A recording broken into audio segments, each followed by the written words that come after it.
Yo, what is up guys? It is Samool back again with another patch notes rundown, and today we actually have a lot of balance changes coming to units that you guys probably never even heard of or even use.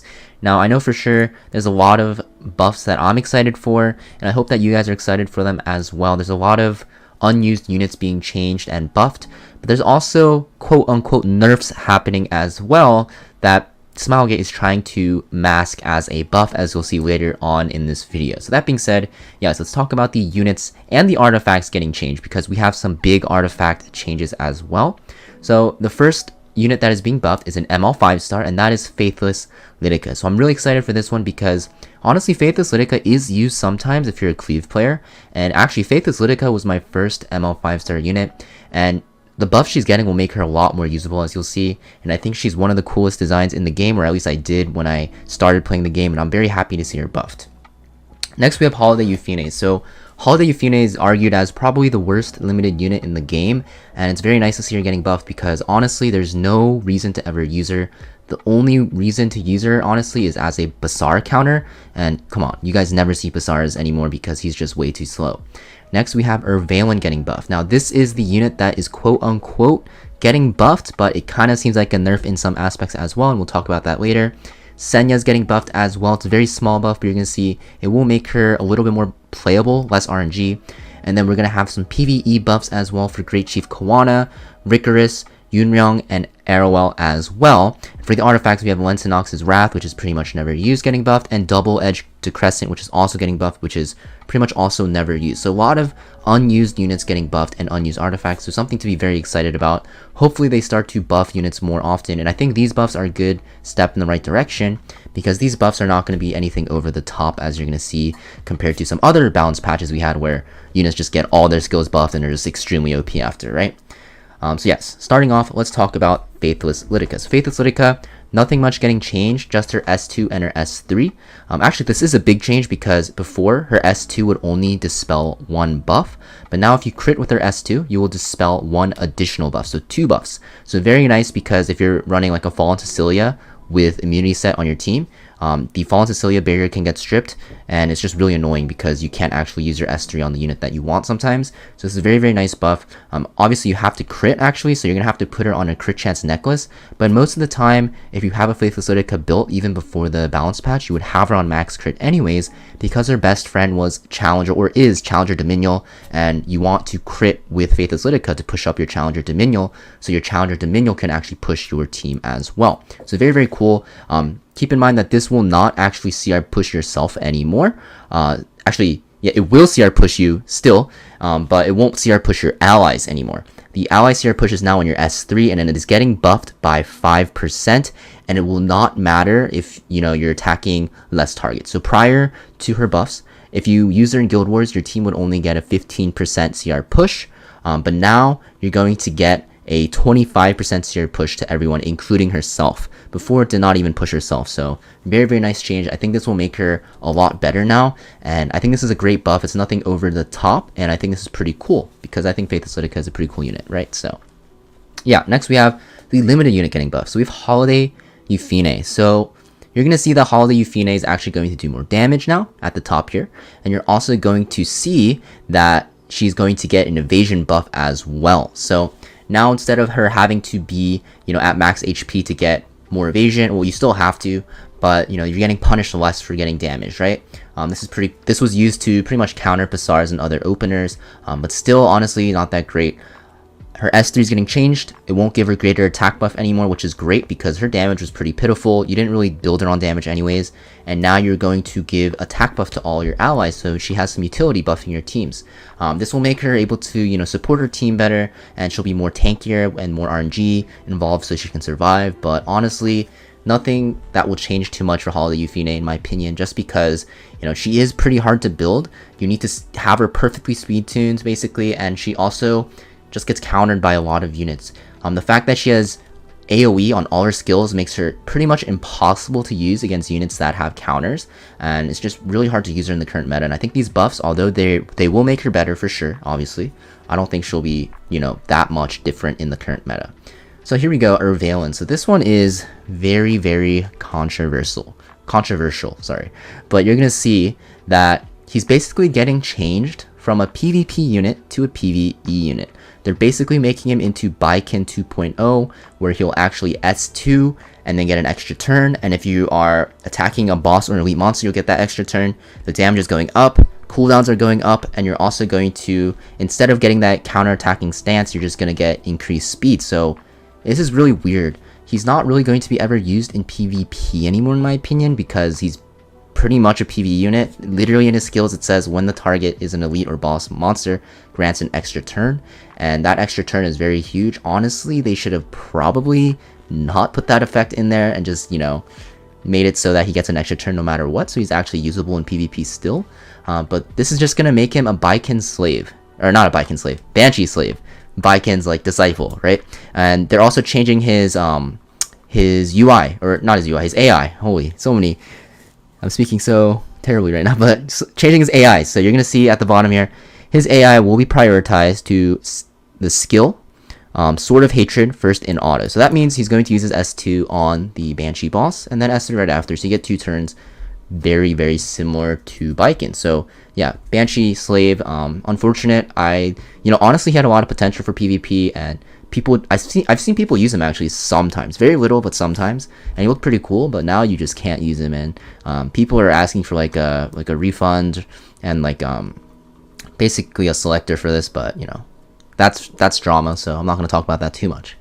Now we have Senya. So Senya, basically her S2 is getting changed so that she will now grant a barrier to everyone and speed of herself, and that barrier will scale with her attack. And you guys probably already know Senya has crazy high attack because of her attack bonus here, and she won't have any RNG with that random buff. Sometimes the buff was like extremely terrible, and now you get a huge barrier for 2 turns, so I think that's pretty cool. I think she'll be a lot more usable now.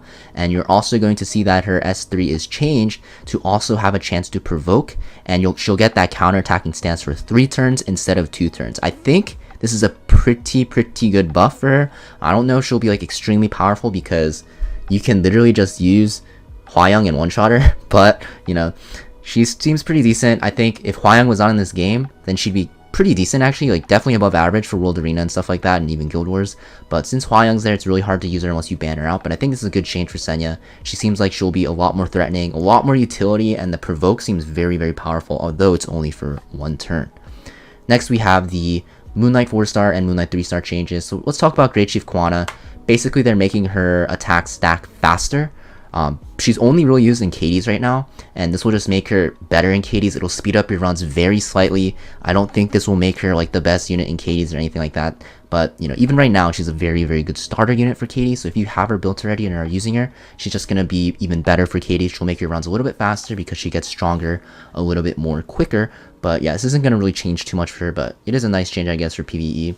Now we also have Rikoris. They're also trying to change him into a KD's unit. You're going to see he has a cleanse now. He also has, you know, speed and restrict debuff, and just a KD's unit. Also, you know, you're going to see he got a lot of rune changes as well. We're not going to go into this in too much in depth because, you know, you just have to know he's going to be good for KDs. And I think they mentioned here, yeah, PvE content such as KDs, right? He can be used as an aggressive attacker. Will he be the best unit? No, but these two are really good free-to-play options because Rikoris is pretty easily accessible, and if you're looking to get into KDs really quickly, which is a very good option because KD sets are very powerful now in PvP, the earlier you get it, the better. You know, Rikoris is a good option now, which is pretty cool. Smilegate is kind of opening KDs up to newer players because right now in the current state, KDs is very hard to get into as a newer player because of the specific units you need and the crazy gear requirements. Now we have Yunrung. So yeah, another PvE change. She has a cleanse and, you know, attack buff for her team now, and another cleanse. Pretty much the same thing for KDs. Now we have Arowell. I don't think these changes for Arowell are that great. She needs like a specialty change or something, and like a complete like buff to one of her skills. Not buff to one of her skills, but like runes, right? But now she has like a strip on her S1. She also has escort now on her S2 instead of that barrier that worked like Fallen Cecilia. And she also will get CR pushed whenever her ally gets hit by a single target attack. And now she also will have a barrier on her S3. Basically, she has her barrier moved to her S3, and she also has escort to take damage for her team, and she also will get CR pushed. But yeah, her S1's pretty powerful because it has a chance to strip 2 buffs, right? And the damage will actually scale with her HP. So maybe she'll be good in PvP, but you know, I don't think this will make her like that great because there's already really good knights in the game, right? You can't really run more than 1 knight because of the Aureus. unless you want to run them on Adamant Shield, but there's a lot of single target damage in the game right now instead of AoE. So Adamant Shield's like not too great. But yeah, for Arowell, right? Are you gonna run her over Fallen Cecilia or like Aros, right? There's no way, right? And those are the two most picked knights right now, and even after the buffs, they'll still be better than Arowell. And Aros and Fallen Cecilia are pretty much never really banned most of the time, so you're always gonna get at least one of them. So it's gonna be pretty hard to justify using her. Now lastly, we have the artifacts, guys. So Alencinox's Wrath was pretty crap because it would take so long to stack up. You basically had to wait 20 turns to get the maximum crit chance, and if you wanted full value out of it, you would have to build your units on lower crit chance so you can get the full effect from the artifact, and it just took way too long. But now it just gives you flat crit chance, which is very nice. And after you activate an extra attack on your turn, you'll increase CR by yourself. So yeah, Alencia can use this, right? When she uses her trample, her S2, she'll get CR push. There's a lot of other warriors that can use this as well. I'm not going to go into depth about it, but you can test this out. But might be still hard to use over stuff like Draco Plate, because Draco Plate is just extremely OP. Now we have Double Age Decrescent. This is also Ervalen's artifact. Before, it would just make it so, you know, after you attack with a single attack, you'll increase your attack and also, you know, silence the enemy, and the attack stacking would not be a buff. It works kind of like LIDICA'S S3, where it just stacks up over time, or Command Luna's S2, or you know, stuff like that. Now it is a 20% evasion buff, right? Flat at rank 1, and as you rank it up, after you successfully evade, you have a chance to counterattack. So this seems very, very interesting. And I say this because the first thing that comes to my mind when I see this artifact is Degen RB. And if you guys don't know what Degen RB is basically Arbiter Villager on a tank build instead of the common speed, cleaving, you know, high damage build. Tank build on counter set, and you put him on Moonlight Dreamblade for evasion, and he was just really annoying. He would, you know, push back your team. He would survive some single target nukes and bait your team. But now with Double Edge Decrescent getting changed, it's gonna be his best artifact, because not only does he have that evasion, but he even has that chance to counterattack, being even higher if you're running on this artifact, because you have that 30% chance from this and 30% from counter sets. So pretty cool. I'm sure there's going to be a lot of other Chaerons that can use, or not Chaerons, thieves that can use this, maybe even Chaeron, which is what I wanted to say. But yeah, pretty cool. I think this is going to be very fun to use. I think this artifact might be extremely broken on some units. We're going to have to test this out. I actually have almost a maxed copy of this, because long time ago when I pulled Ervalen, I actually got 1 million copies of this, so maybe I'll test it out and show you guys. So yeah, that's pretty much it for these patch notes, guys. Pretty interesting. I know this video got pretty long, but there's a lot of changes, and I think most of them are very nice, except for the Ervalen one. I'm pretty livid about that, because I have a max imprint Ervalen. Don't ask me why, guys. But yeah, I'm pretty sad about this. He can't be used in PvP, and I already have a Banshee one-shot team, so what am I going to do with him?